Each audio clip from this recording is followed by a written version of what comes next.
Hey everyone, going to be doing a review on the Versys 650 here.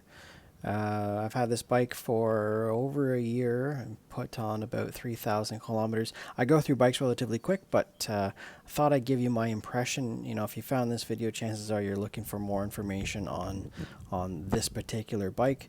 And I'd be happy to give as much information as I can to help inform your decision making if you are going to be buying one.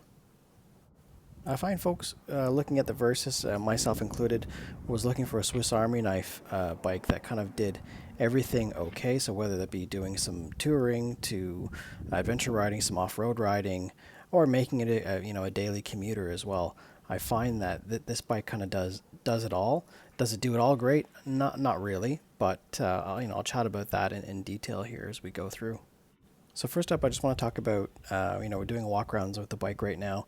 I've got aftermarket pegs, exhaust, crash bars, headlight grill, set up for luggage with a top case. So I've done two-up riding as well.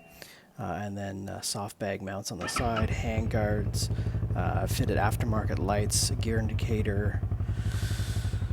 I'm sure there's other things I'm missing, but I've got as much as you'd want to normally have on a bike. And keep in mind, everything you add to a bike does add weight to the bike, and you certainly do feel it on this bike. I also have a lowering link on this bike that lowers it about 1.6 inches or 40 millimeters.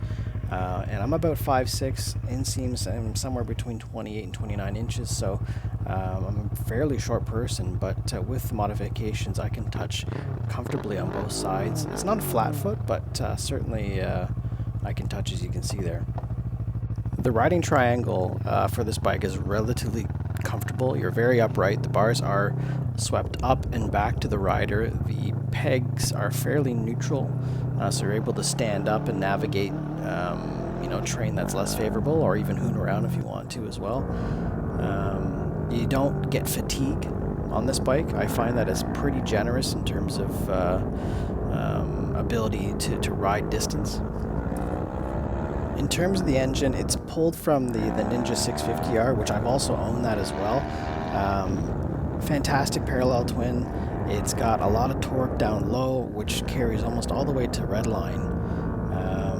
It is pretty torquey, so in first gear, if you want that wheel to come up, you just got to give it a bit of persuasion and it comes up with relative ease. So if you're looking for something like that, that's certainly good. And pair that with, I guess the reason why it's so easy is because the wheelbase is relatively short. And so I find that it comes up a lot easier than other bikes that I've had of the same sort of CC range that have a longer wheelbase. In terms of two-up riding, my wife and I have been on this a few times. It's okay. You do certainly get a little bit cramped with two full-size adults, and we're not big adults, and we could certainly feel that it was starting to get cramped after about an hour of riding. Luggage capacity for an individual on their own is pretty darn good once you get everything set up. Windscreen recommendations is the most vertical. I like the tower shield effect.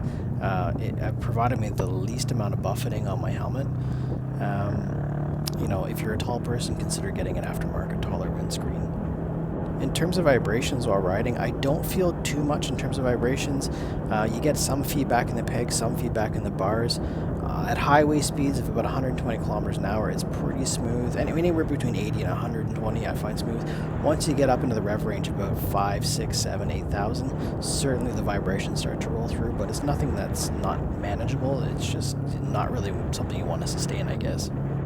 So I've used this bike for different types of riding, which is day-to-day riding, commuting to work. Does that pretty darn good. If anything, that's probably what it does best. I've taken it on the highway. It does well on the highway. It's not as good as like full touring bikes by any stretch. Dirt roads is pretty good with the paired tires, the Shinko 705s I have on there right now. So doing a little bit of adventure riding. I've done trails that are more technical with this bike that I don't recommend people take. This is not what this bike is designed to do. So if you have the intention of taking this down pretty gnarly trails, I don't recommend it. I say that because the 17-inch front is certainly limiting in terms of your ability to navigate shitty terrain. And the suspension is very soft, so you'll be bottoming out constantly. And then the ground clearance. My skid plate has taken hit after hit. Whenever I try to do something a little more adventurous, I seem to be getting that feedback constantly. It's quite loud when you hear it bang off that. And you've got the underswept exhaust, so you don't have the high up exhaust, and so water becomes a bit of an issue. Any sort of clearance related issues become an issue. In terms of braking, the brakes are pretty good up front. They have decent bite. They don't give that much in terms of feedback. My bike had ABS, which is a bit of a problem when you're hitting it off-road pretty hard. It's intrusive, and it doesn't allow you to brake predictably as you would hope off-road.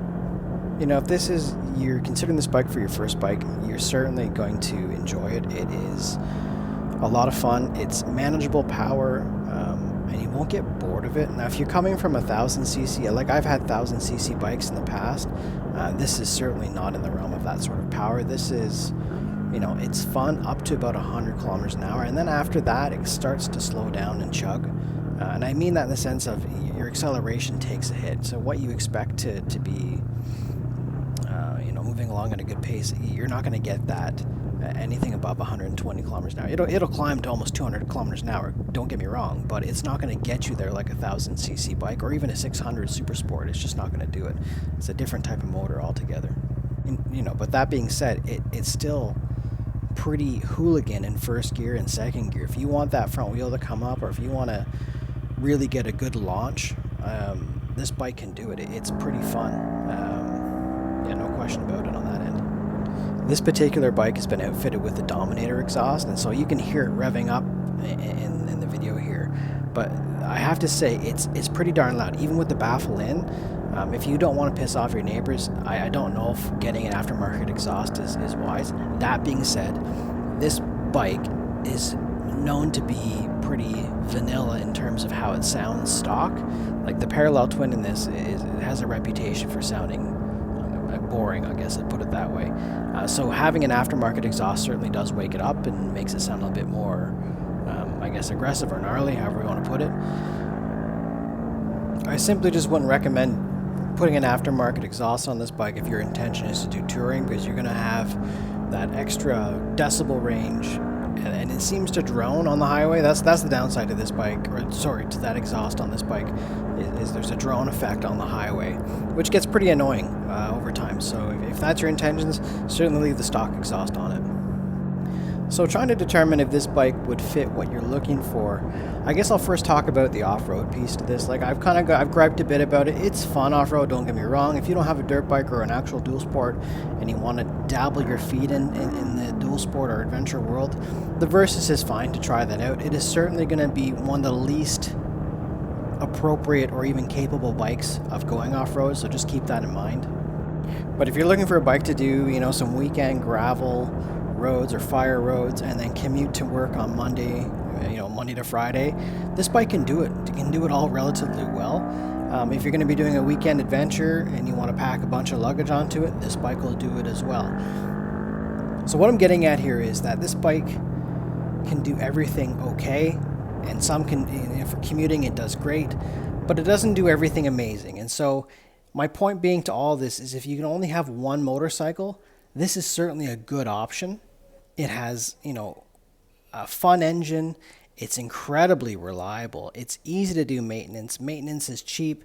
Insurance, for the most part, is going to be cheap in comparison to other 600cc bikes. And the aftermarket availability for parts is really good as well.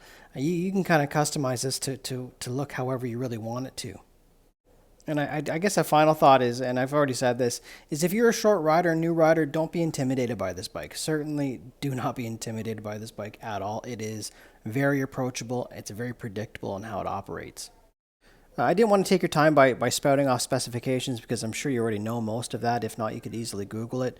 I guess if I didn't answer any of your questions, or if you have additional questions that you have, please let me know in the comments below, and I'll be happy to answer them as I can.